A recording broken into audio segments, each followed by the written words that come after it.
Lini belakang timnas Indonesia kemarin memang tampil sangat buruk, juga Hernando Ari di dalamnya. Dan ini menjadi pelajaran sih bagi timnas Indonesia. Mari kita bahas dari sudut pandang penikmat sepak bola, bukan pengamat sepak bola.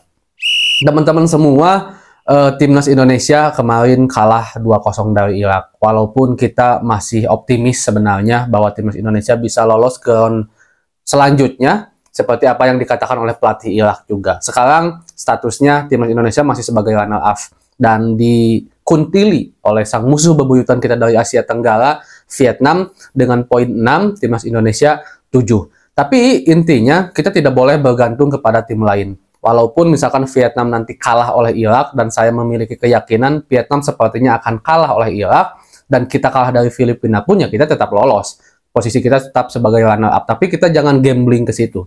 Kita harus benar-benar maksimalkan untuk bisa menang melawan Filipina. Agar terlepas dari Vietnam nanti menang atau kalah dari Irak, kita akan tetap lolos ke round ketiga. Dan sebagai informasi aja, ketika kita masuk ke round ketiga ini, kita udah otomatis ikut Piala Asia tanpa harus mengikuti kualifikasi. Dan kalau kita juara grup atau seenggaknya runner up aja di round ketiga ini, maka kita akan otomatis lolos ke Piala Dunia. Nah, kita harus akui teman-teman kalau Filipina yang sekarang bukanlah Filipina yang dulu. Filipina udah sangat berkembang. Mereka begitu banyak pemain-pemain keturunan, pemain-pemain yang dinaturalisasi lebih banyak dari Indonesia. Bahkan kabarnya untuk khusus kualifikasi Piala Dunia sekarang ini ada 5 atau 9, kalau saya nggak salah sih 5 pemain baru yang dipanggil oleh timnas Filipina.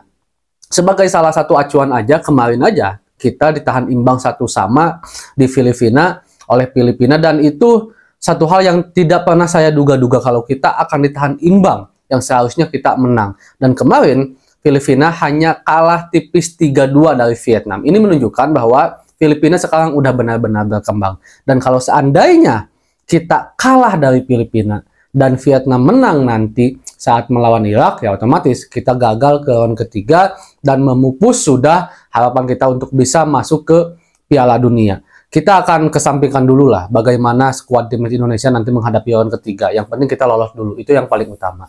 Nah, kita soroti di lini belakang kemarin. Sebenarnya secara keseluruhan sebelum terjadinya kartu merah dari Jordi Amat, kita tampil sangat baik. Kita harus akui itu. Bahkan lini belakang pun bagi saya tampil sangat solid, terutama lini kiri dan kanan, Shein Fatinama dan juga Sandy Walsh ini benar-benar kokoh. Sulit sekali Irak untuk bisa menembus mereka. Ditambah di lini tengah adanya Tom Hay dan Nathan yang sering didukung juga oleh Jordi Amat yang sedikit agak naik, sehingga Rizky Ridho dan Justin yang lebih merapat ke tengah ini semakin lebih sulit. Cuman kita harus akui juga bahwa Irak ini adalah negara yang memiliki budaya sepak bola bagus di Asia, udah sejak lama.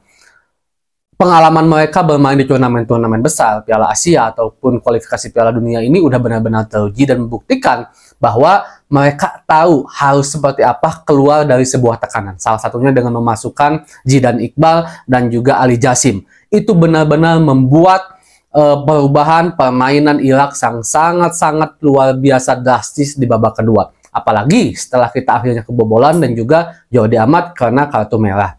Nah, sebenarnya kalau masalah kebobolan kita masih yakin bisa mengejar gol lah, karena setelah kebobolan pun terlihat timnas Indonesia lebih dominan untuk kembali keluar menyerang, tetapi itu benar-benar berubah setelah Jordi Amat keluar. Secara individual Jordi Amat sebenarnya tampil sangat bagus. Kalau menurut saya tampil dengan bagus, dominan, tenang, dan selalu dengan center back modelnya yang selalu memberikan sentuhan-sentuhan untuk menjadi orang pertama yang juga ikut membangun sebuah serangan. Terlepas dari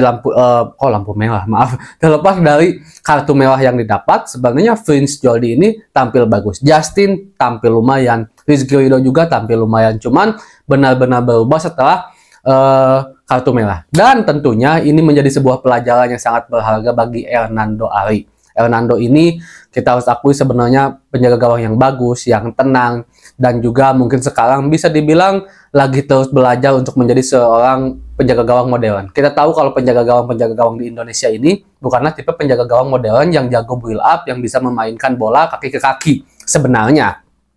Cuman sekarang memang dituntut karena sepak bola ini seperti ini. Apalagi di skala internasional, yang ini juga diakui oleh Hernando bahwa dituntut harus bisa build up, harus lebih tenang juga. Itu diakui juga oleh Hernando. Dan Hernando juga mungkin sedang berusaha adaptasi agar bisa lebih baik. Cuman kemarin memang Hernando terlalu overconfident dan dia juga mungkin nggak sadar kalau sedang di-pressing oleh dua pemain Irak yang pada akhirnya melakukan kesalahan dan gol. Tapi intinya saya mengajak kepada teman-teman semua untuk tidak menghujat siapapun. Justin Habna, Rizky Ridho, Jordi Amat, Hernando Ari, 4 pemain itulah khususnya yang dianggap paling banyak melakukan kesalahan semalam, dan tidak terlepas juga kepada pemain-pemain lain seperti Marcelino dan segala macamnya. Pokoknya kita harus tetap dukung mereka. Kita harus akui bahwa timnas Indonesia secara kesatuan tim bagus, cuman secara individual 4 pemain itu mungkin agak sedikit terganggu psikologisnya setelah terjadi gol dan juga Prince Jordi dapat kartu merah, sehingga banyak sekali kesalahan-kesalahan seperti Justin yang salah ngoper lah gitu kan, Rizky Ridho salah ngoper juga dan segala macam. Nah, mudah-mudahan intinya kita bisa mendapatkan hasil terbaik saat melawan Filipina. Mudah-mudahan. Amin ya Allah ya Rabbal Alamin. Assalamualaikum.